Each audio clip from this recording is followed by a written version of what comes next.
is constitutionally valid to restrain hate speech, but it goes on unrestricted in the country. That's the downside. The second downside is the banning of books. Something little known. Hundreds of books actually have been banned.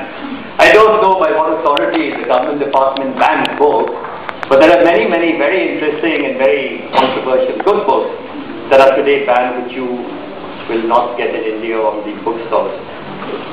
And the third, of course, is the censorship of films, which I feel is really a very outdated and sort of an anachronistic sort of a system.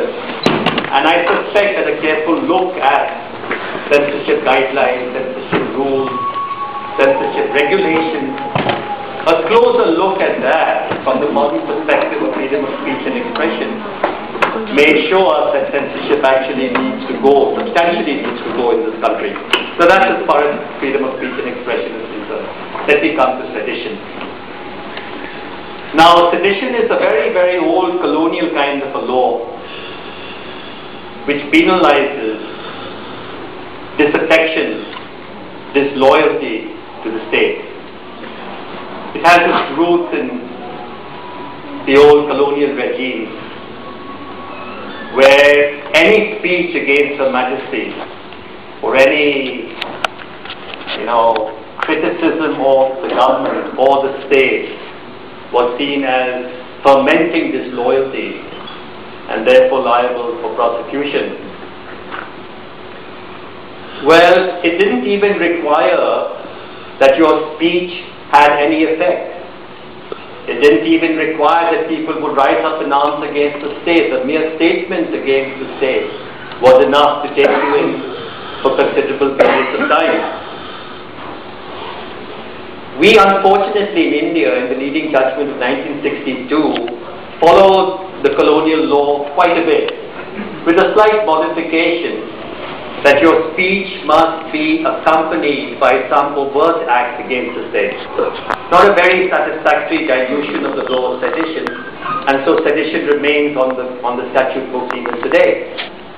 Now, you all know Vinayak Sen, but you may not know that there are hundreds of young activists in jail today.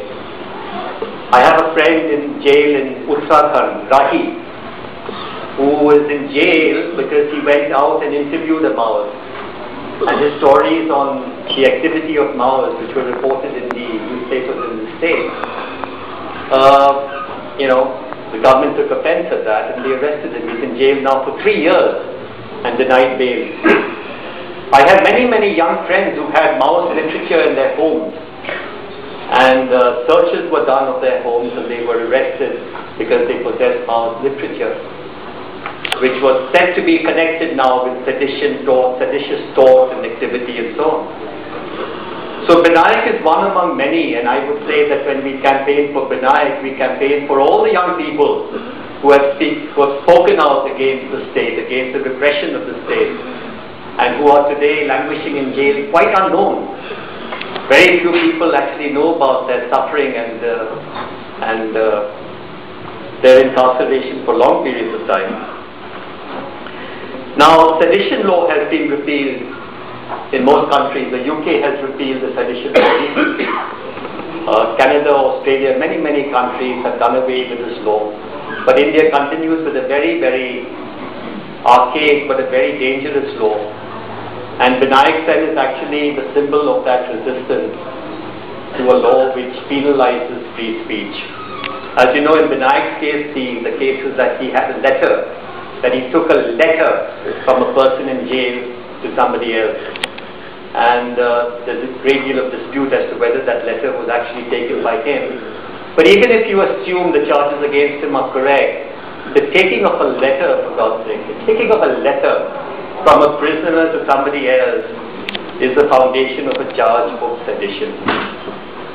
From the Human Rights Law Network, and I would like to see in this country a great explosion of critical thought against this government, a great flowing of critical action and strong language against this government. And I say so because I have seen people really suffer in this country over the period of the last 20 years under the globalization regime. I have never seen people hungry, die of hunger, as we've seen during this period of 8% growth rate. I have never seen people denied basic medical services in public hospitals being privatized and closed down, and services closed down when people need them most.